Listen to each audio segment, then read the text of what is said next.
खुलुमबाय एसबी बड' निउज चेनेलाव नोंथांमोनखौ गासैखौबो बरायबाय आं सिबिरानि ब्रह्म सानसेनि खौरां नायनो मोजां मोनग्रा गासै रायजो राजा नोंथांमोनखौ आंनि एसबी बड' निउज चेनेलाव गिबियावनो बरायग्रोनानै लाबाय दिनैनि खौरांफोरखौ नोंथांमोननो आङो मिथिहोनो आखायाव लादों नोंथांमोना अननानै खौरांखौ जोबजासे खोनासंगोन होननानै मिजिंथिबाय प्रमद बर'जों लोगोसे बीजेपीनि टेरास गवाला आरो जगेन मोहन बिथांमोनहा बादायारि गैयालासे राज्यसभानि एमपि महरै देरहासार जानो हाबाय। राज्यसभानि एमपिनि थाखाय नमिनेशन होनायनि उनाव बेनि सायाव नायबिजिरनाय जादों आरो साथामबो बादायारि गैयालासे देरहानो हादों आरो फैगौ 9 अक्ट'आव सार्टिफिकेटखौ मोननो हागोन होननानै फोरमायथिदों प्रमद बर' बिथाङा। जाय एमएलएफोरा मदद होनानै देरहाहोदों बिथांमोननिसिम साबायखर बावो प्रमद बर' बिथाङा। बे समाव इउपिपिएलआव 3 एमपि दंसै, लकसभानि 1 आरो राज्यसभानि 2 एमपि। मोननैजिद' हारि माहारिनि थाखाय आसाम, नर्थ इस्ट आरो भारतनि थाखाय खामानिखौ मावगोन होननानै फोरमायथियो प्रमद बर' बिथाङा। गिबियावनो 125 एमेन्डमेन्ट बिल लाबोगोन आरो 6 शेड्युलखौ गोहोगोरा खालामगोन होननानैबो फोरमायथियो। फोरमायथिनो गोनांदि प्रमद बर' बिथाङा राज्यसभानि एमपि महरै देरहानायनि उनावनो बिथांखौ गाजा गोमजायै बरायदों दोलोनि मावथि दैदेनगिरि बिथांमोना। प्रमद बर'नि थाखाय नमिनेशन होनायाव 3 हानजा ज' जादों। इउपिपिएल, एआइडिएफ आरो एजिपिनि एमएलएफोरा प्रप'जार हिसाबै सहिखौ होदों। बिथांमोनहा मदद होनानै देरहाहोनायनि थाखाय बिथांमोननिसिम साबायखर बावो राजु नार्जारिया। लोगोसेनो बीजेपी, कंग्रेस आरो बिपिएफआ प्रमद बर'नि हेंथा बिजाथि फसङालासे प्रमद बर'खौ देरहाहोनायाव मदद होनायनि थाखायबो बिथांमोननिसिमबो साबायखरखौ बावो राजु नार्जारिया। बिपिएफ दोला खमैबो 15 बोसोर सोरखार सालायगोन, बांसिनबो जानो हागौ। बे खोथाखौ बुंथियो हाग्रामा महिलारिया। फोरमायथिनो गोनांदि बिपिएफ दोला दासान्दि डिस्पेरचल जात्रा लागासिनो दङ। दिनै तामुलपुर आरो उदालगुरियाव लागोन आरो डिस्पेरचल जात्रायाव मोनफ्रोमबो जिल्लायावनो जाफुंसारनायखौ मोननो हादों। गासै हारि माहारियानो ओंखारबोदों होननानै फोरमायथियो हाग्रामा महिलारिया। फैगौ 13 मार्चआव प्राइम मिनिस्टार नरेन्द्र मदि बिथाङा क'क्राझाराव फैगोन। बिथाङा फैनानै बिटिसिनि रायजो राजानि थाखाय मोजां उपकार होलांगोनखौ मिजिंथियो होननानै फोरमायथियो हाग्रामा महिलारिया। प्रमद बर'नि सायावबो गाग्लोबो हाग्रामाया। प्रमद बर'निया इउपिपिएल दोलो दं, जाय दोलोनि प्रेसिडेन्टआ प्रमद बर' बिथाङानो आरो गावनो एमसिएलएबो जागासिनो दङ आरो दा राज्यसभानि एमपिबो जानो नागिरदों। बिथाङा गुबुनखौबो एमपि बानायनो हायोमोन, नाथाय मानो गुबुनखौ होआखै बेफोर लिडार जायो नामा होननानै सोंथि खालामो हाग्रामा महिलारिया।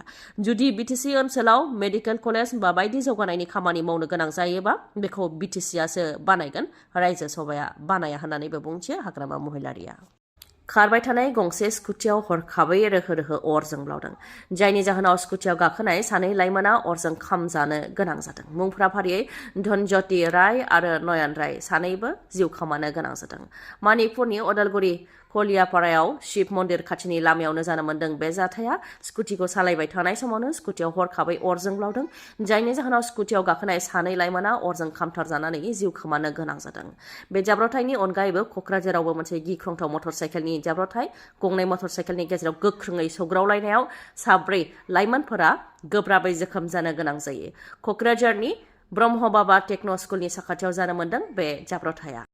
थांनाय 2025 मायथाइनि 29 नभेम्बराव बिटिसि सेक्रेटारियेटआव बुफाय बुसि जादोंमोन। बेखौ लानानै 1 मेन कमिसन दानाय जाबाय। Guwahati हाइकर्टनि फर्मार justice H.N. शर्मानि दैदेननायाव 1 मेन कमिसनखौ दानाय जाबाय आरो बेनि थाखाय कमिसननिफ्राय रिटेन स्टेटमेन्ट हांख्रायहरदों।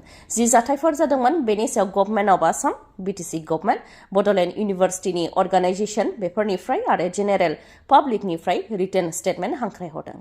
बड'लेण्ड इउनिभार्सिटिनि स्टुडेन्ट अर्गानाइजेसना जि धर्ना होदोंमोन बियो मा जाहोननि थाखाय धर्ना होदोंमोन, धर्ना होनायाव जि जाथायफोर जादोंमोन जेरै बिटिसि सेक्रेटारियेट फारसे हानजा सुरनाय, बेरेकेड सिफायनाय आरो जर जुलुमै हाबनाय आरो बुफाय बुसि खालामहैनाय, बेफोर गासैखौबो लानानै डिस्ट्रिक्ट एडमिनिस्ट्रेसन पुलिस आरो बिटिसि सेक्रेटारियेट अथ'रिटिनिफ्राय जि फोरमायनाय जादों बेफोरनि सायाव नायबिजिरनाय जागोन। जि जाथाय जादों बेखौ होबथानायाव माबाफोर फेलें जादों नामा बेनि सायावबो नायबिजिरनाय जागोन आरो पाब्लिक प्रपार्टिया बेसेबां खहा जाखो आरो अफिसियेल खामानि मावनायाव जि हेंथा होनाय जादों बेनि सायाव नायबिजिरनाय जागोन। 26 मार्चनि सिगांनो बेफोरनि सायाव रिटेन स्टेटमेन्टखौ जमा होनो नांगोन। हाग्रामा महिलारि आरो बिथांनि अनजालि बिसि सेवलि महिलारिनि गेजेराव टिकेटखौ लानानै दावहा जागोन नामा? जों दासान्दि नुगासिनो दङ सेवलि महिलारिखौ बिजाथि नांगौ होननानै दाब दाब जायगायाव रायजो राजाफ्रा प्रेस कनफारेन्सनि गेजेरजों दाबि खालामदों। बेल' नङा, सेवलि महिलारि बिथाङाबो बे समाव राजखान्थिनि फोथाराव ओंखारबाय। गावदि एमएलए बिसायख'थियाव गसंगोन बेखौ रायजो राजानि सिगाङाव मोजाङैनो फोरमायथिबाय सेवलि महिलारि बिथाङा। जायनाखि सेवलि महिलारिया एमएलए इलेक्शननि थाखाय ओंखारबाय, बिथांनो बिपिएफ दोलोनिफ्राय टिकेट होमारसिगोन नामा? बेखौ लानानै हाग्रामा महिलारि बिथांनाव सोंथि खालामनायाव हाग्रामा महिलारिया बुंथियोदि आंनि सायाव बेफोरबायदि सन्देह दा खालाम आरो आंनि बिसिया बिसायख'थि गेलेया होननानै फोरमायथियो हाग्रामा महिलारिया। ओजोंहाय सेवलि महिलारिया बिसायख'थिनि थाखाय फोथाराव ओंखारनायखौ जागायजेनबाय। रायजो राजानि सिगाङाव थांनानै केम्पेइन खालामनो जागायजेनबाय हाग्रामा महिलारिनि अनजालि बिसि सेवलि महिलारिया। जिउआव गोबां आराम खालामबाय, दा जिउ थानायावनो एसे समाजनि खामानि मावनो सानदों होननानै फोरमायथियो बिथाङा। आरो मानि थाखाय एमएलए दारायनो सानदों बेनि सायावबो रायजो राजानि सिगाङाव बिथाङा फोरमायथियो। माखासे खामानिखौ हाग्रामा महिलारिया मावनो नागिरोब्लाबो अफिसाव खामानिया थाबथानानै थायो। बेखौ लानानै आं अफिसियेलफोरखौ बुंहरोब्ला आंखौ गाज्रि मोननो हागौ। बेनिखायनो आंनो एमएलए जायोब्ला खामानिखौ मावनांगौनि थाखाय लिरनानै हरनो मोन्थाय मोनगोन। आं जुदि एमएलए जायोब्ला गंसे अफिस बानायगोन जेराव रायजो राजाफ्रा गावसोरनि एप्लिकेशनखौ होफैनो हागोन आरो सप्तायाव खेबसे रायजो राजाफोरखौ लोगो हमनानै सावरायगोन होननानै फोरमायथियो सेवलि महिलारिया। बेनि अनगायैबो सासे एमएलएनि आखाया जोबोद गोरा, जाय मिरु आरो रायजोनि फान्डजों लोगोसे गुबुन गुबुन बिथांखिफोरा एमएलएनि गेजेरजोंनो फैयो। बेनि अनगायैबो जुदि मन्त्रि जानो हायोब्ला सासे मन्त्रिनि फान्डआ 3,000 कौटि, जेराव हाग्रामा महिलारिया 4-5 जिल्लाखौ नायनो थाखाय 700-800 कौटि रांल' मोननो हायो होननानैबो फोरमायथियो। बेनिखायनो सासे मन्त्रिया गोबां जौगानायनि खामानिखौ मावनो हायो होननानै फोरमायथियो सेवलि महिलारि बिथाङा। दा रायजो राजाफ्रा नायनो गोनाङा बेसे सेवलि महिलारिनो बिपिएफ दोलोनिफ्राय टिकेटखौ होयो ना बिथाङा टिकेट मोनैनि जाहोनाव गाव हारसिङैनो उदां बिजाथि महरै गसंनो गोनां जायो। कार्बि आंलंआव इन्डियान एयार फर्सनि सुखय Su-30 MKI फाइटार एयारक्राफ्टआ क्रेश जादोंमोन, जेराव स्क्वाड्रन लिडार अनुपम आरो फ्लाइट लेफ्टिनेन्ट पुर्वास द्वारकार बिथांमोनहा बे जाब्रबथायजों जिउ खोमानो गोनां जादों होननानै इन्डियान एयार फर्सनिफ्राय रोखा खालामबाय।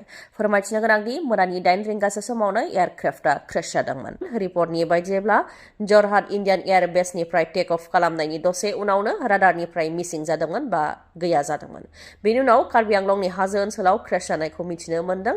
दा बे क्रेशआव स्क्वाड्रन लिडार अनुपमजों लोगोसे फ्लाइट लेफ्टिनेन्ट पुर्वास द्वारकार बिथांमोनहा जिउ खोमानो गोनां जाबाय। गंसे नखरनिफ्रायनो 7 सोद्रोमाफ्रा मुलाम्फाखौ लादों होननानै अजद होदोंमोन। दा आरोबाव राकेश ब्रह्मआ अजद होबावदों दि गंसे नखरनिफ्रायनो 10 सोद्रोमाफ्रा बिटिसि सोरखारनि बे मुलाम्फाखौ मोननो हादों। नाथाय जायफोर नंगुबै बा जायफोरा मोननो गोनां बिथांमोनहा बे मुलाम्फाखौ मोननायनिफ्राय गोजानाव थालांनो गोनां जादों नामा? आरो सोरखारनि सुबुंफोराल' बे मुलाम्फाखौ मोननो हादों नामा? बे गोबां सोंथि बेरखांदों रायजो राजानि गेजेराव। मानोना माखासे साननिफ्रायनो इउपिपिएल दोलोनिफ्राय बेनि सायाव अजद होगासिनो दि बिटिसि सोरखारनिफ्राय 2 लाख रांनि जि अनसुंथाइ होनाय बेखौ बिपिएफ दोलोनि मावथिनि नखरनिफ्रानो लादों।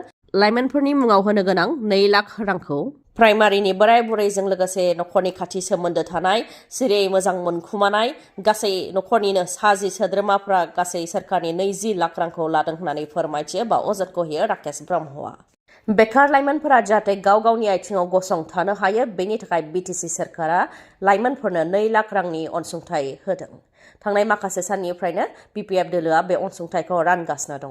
बिपिएफ दोलोआ लाइमोनफोरखौ नंखाय खोथा बुंनानै लाइमोनफोरनि मुङाव जि रां जाख्ल'नाय बेनि हेंथा इउपिपिएलआव गसंनो थाखायनो आरो माखासे आयदा जेरै मुस्लिम आरो आदिबासिखौ थगायनानै भट लानाय बेफोरखौ सांग्रांथि होनो थाखायनो मटर साइकेल रेलि खालामनाय हाबाफारिखौ लानाय जादों होननानै फोरमायथियो। मैयानि सानाव काजलगावआव लादों। बेजों लोगोसेनो चलो बिटिसि पाल्टाय चाचा चाची बारि जाय बे हाबाफारिखौ लादों होननानै फोरमायथियो राकेश ब्रह्मआ। खौरांखौ जोबजासे नायनायनि थाखाय आंनि गोसो गोरबोनिफ्राय रोजा रोजा खुलुमनायखौ जासिहरनाय थाबाय। गाबोननि समाव आरोबाव जों बेबायदिनो गोदान खौरांजों लोगोसे लोगो मोनफिनगोनखौ मिजिंथिबाय। गोजोन्थों।